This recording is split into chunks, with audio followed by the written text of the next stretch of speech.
Which weapon's gonna stand out among the crowd? What you gonna murder monsters with? You can only main one weapon. Actually, you can main multiple. Trust me on this one. So what weapon's gonna stand out? What you gonna murder with? Can you believe there's just one more day until Monster Hunter Rise is officially out? And I am beyond excited. I've been following the hype train for the majority of the last year, just taking in more and more Monster Hunter goodness. Now with the new high-flying Kimura Village style. Moreover, I'm prepping for all the new hunters picking up this game for the first time after people like me, well, gush about Monster Hunter World and at them and gently coerce them to join the cult. I mean community. Yeah, community. One of us. Community. As such, it is important to know what weapon works for you. So, I'm going to break them down into their basics, give you a rundown of how they play. Now, don't take this as a weapons tutorial of any kind, as to be honest, I'm quite shite at quite a few of them, and don't know every intricacy of every weapon myself, but rather as a primer for what you're getting into with that weapon. I have the weapons in this video grouped into groups that I have, well, made up loosely by playstyle, some of which do overlap. Please remember that these are my opinions, and if your opinions as a hunter differ from mine, please share. Just try not to be a prick about it.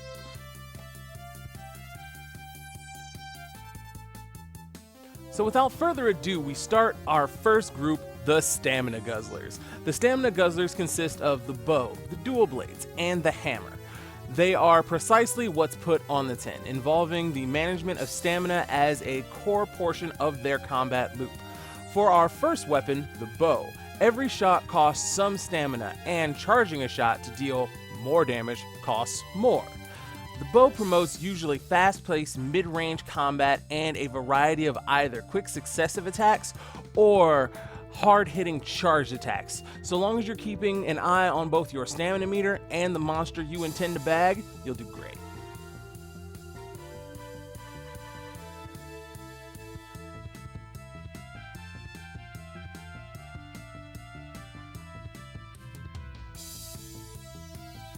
Dual blades. Hey you! Yeah, you. You want to run like Naruto? With dual blades, you start swinging and you never stop swinging until the monster decides it wants nothing more to do with you. It's among the flashier weapon sets, and you will get lost in a sea of numbers. If you like fast, tight hack-and-slash games or beat-em-ups, then this is the weapon for you. Its core combat loop has you entering an offensive mode from base, that's demon mode, which will drain your stamina steadily over time while dishing out speedy, constant punishment to build a second meter to switch to when that ends, Archdemon mode.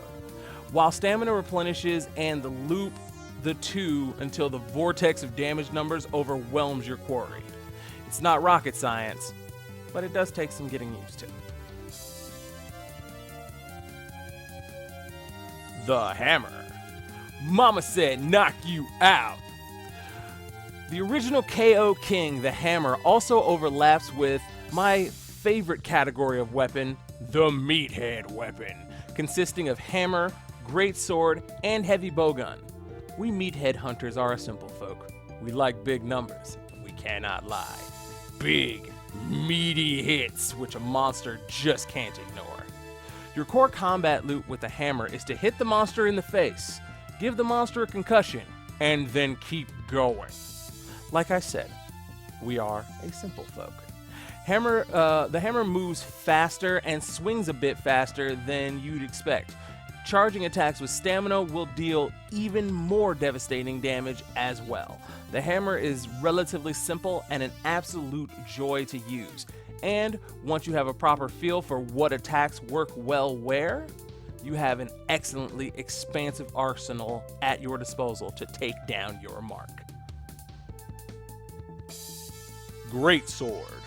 The greatsword is the simplest weapon there is. No massive amount of combos to memorize, no fancy schmancy footworking details, just a big ass blade which you're gonna slam on some monsters. And the most devilishly complex as well.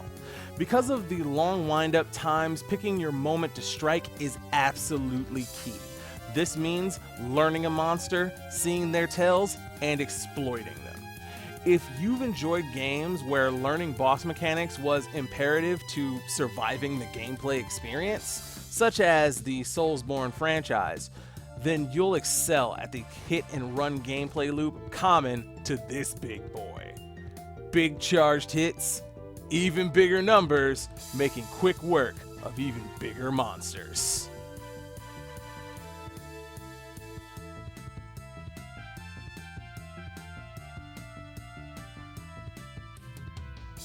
Heavy Bowgun, HBG! My personal main weapon, all bow down to this supreme arsenal of monster destruction that would make Doom's BFG blush.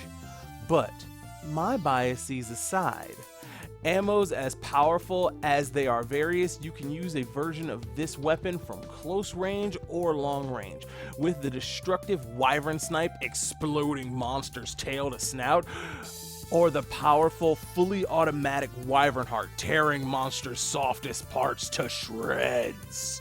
It's relatively slow moving. Yes, you're going to learn real fast that dodging is as much a means of traversal as it is a method for avoiding pain. With a variety of ammo types and ways to play this weapon, it technically overlaps with my next category, technical weapons, including light bowgun, hunting horn, switch axe, chargeblade, and insect glaive. But it's stand your ground, tank your hits, and never stop pressuring a monster combat attitude make it squarely my meathead weapon of choice.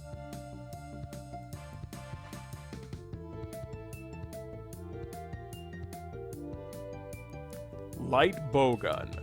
My big boy heavy bowgun's quicker, more nimble cousin. Their clip size is smaller, but they fire faster, have you literally running circles around monsters trying to get at you, and then setting down mines for those monsters to blow themselves up on.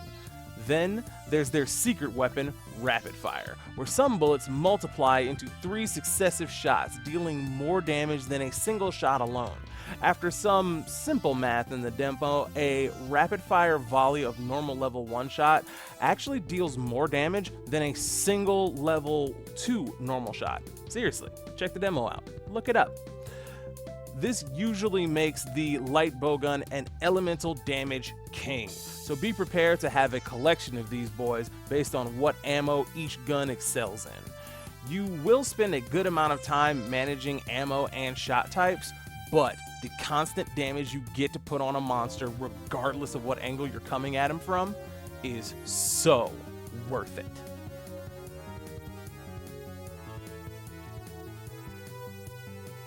The hunting horn. Another cousin of one of our meathead weapons.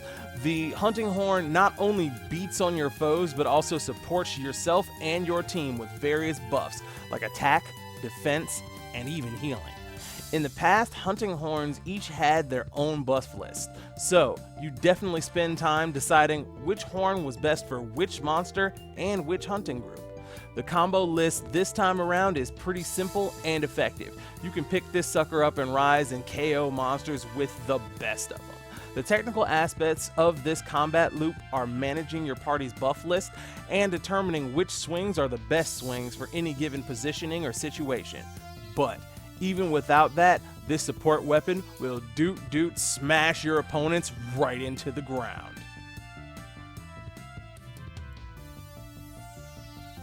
Insect Glaive. The OG aerial dominator. This weapon partners you with arguably the cutest bugs in gaming to extract power from monsters and buff your attacking and defensive capabilities, and even leave healy or blasty bits in the field for later use. You'll have to learn what buffs come from what parts of monsters and manage them effectively during combat to get the best out of this sucker. Get it? Sucker. Guess it has a bug. Oh, and did I mention you can pole vault into the sky to assert aerial dominance? Yeah, well, you can pole vault into the sky to assert aerial dominance. So show those flying wyverns who's boss with this quick-hitting burst weapon. It's mobile and satisfying, and it'll bag a monster for you, ground or sky.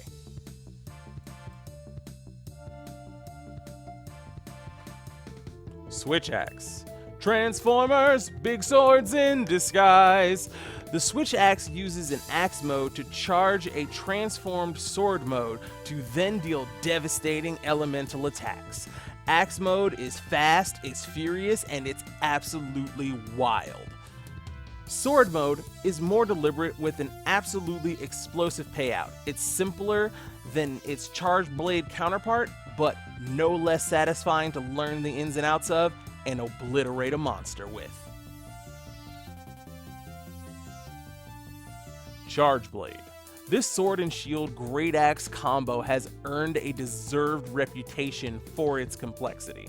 Where moves cancel to charge other aspects of the weapon, you can morph mid-combo from one to another with both offensive and defensive purposes. If you enjoy memorizing long fighting game combos, experimenting how one maneuver flows into another and another, then this is a weapon right up your alley. Its core gameplay loop is more complicated than the rest, but to break it down, attack, charge your files so you can attack even harder, and then along the way, do about 5 other things. Repeat? Question mark?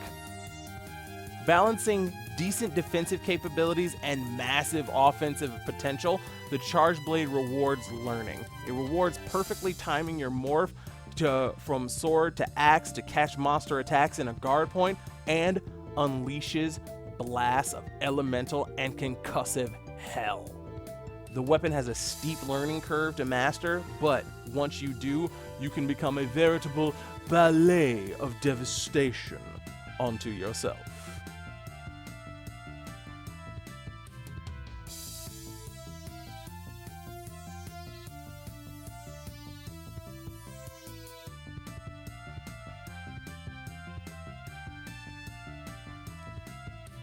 Gun Lance. Hey kid, you like explosions? Because the Gun Lance got explosions. The first weapon in our shield-focused weapons group, along with the Lance. The Gun Lance brings the boom. The gun in Gun Lance is a bit misleading as this is a melee weapon through and through. Your shell projectiles are relatively short range, but that doesn't make them any less potent. Like bringing a sawn-off shotgun to a sword fight. Intersperse stabs and shots with the occasional wyvern fire explosion, or wyvern steak, also explosion, and these monsters will go down pre-cooked for your next pre-hunt meal. You'll have to stand your ground, get that shield up, and make sure your shells are loaded, and those beasts won't know what hit them. So hop to it. Lance. The other shield-focused weapon also overlaps with my last group, the beginner-friendly weapons. Weapons which are easy to pick up, be effective with, and make mistakes with, even if their actual depth may be difficult to fathom. Yes, I know there's a pun in there, and I choose not to acknowledge it. The Lance may not be a flashy weapon or a mobile weapon, but damn it, it'll get the job done. Poking a monster to death from behind easily the best shield in the game. Powerful counters, charged attacks, both reward patience and timing with this weapon. But for a beginner, you can easily become the iron wall of harassment that all monsters will learn to fear. Its defensive nature makes it very forgiving of mistakes, and give it some time and observation, and you'll be punishing foolish monsters before long.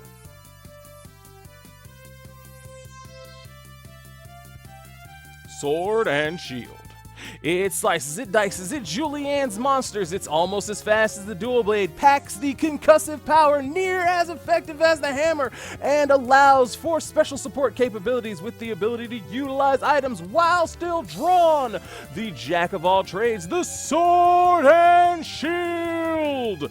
A lovely pick up and play weapon for your first monster hunting excursion, with many simple combos which, once learned, make the sword and shield satisfying to master and operate as effectively as any of the heavy-hitting massive monster mashers. Mobile enough to avoid attacks altogether, and a reliable defensive capability. Relatively low but fast and consistent damage make this a grand starter weapon.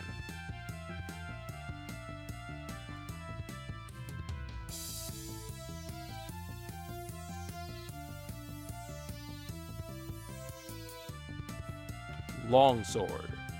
Recently stated by the Monster Hunter team's head developer to be the most beginner-friendly weapon in the game, the longsword will have you living your weave fantasies, whether you're getting the deep effectiveness of upping your sword spirit levels and the various invulnerability frame granting combos or not.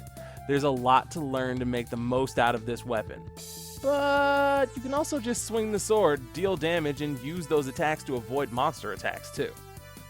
Just be wary not to knock over your friends too much. Another easy to pick up and satisfying to master weapon to start your Monster Hunter journey.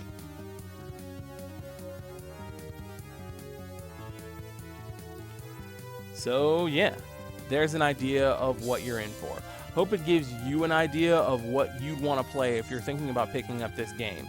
If you want a more technical, in-depth rundown of weapons and the most effective combos and moves and so on, then do yourself a favor and do a quick YouTube search.